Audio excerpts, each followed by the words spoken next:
Днес хората прекарват все повече време пред екрани, а все по-малко сред природата. Понякога дори забравяме колко хубаво е просто да излезем навън. А ти кога за последно Спря и просто послуша птиците?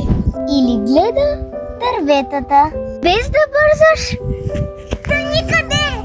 Понякога си мислим, че трябва нещо голямо, за да сме щастливи. Но всъщност малките неща могат да донесат много радост. Например, разходка, залез, Смях със семейството. и време с хората, които обичаме.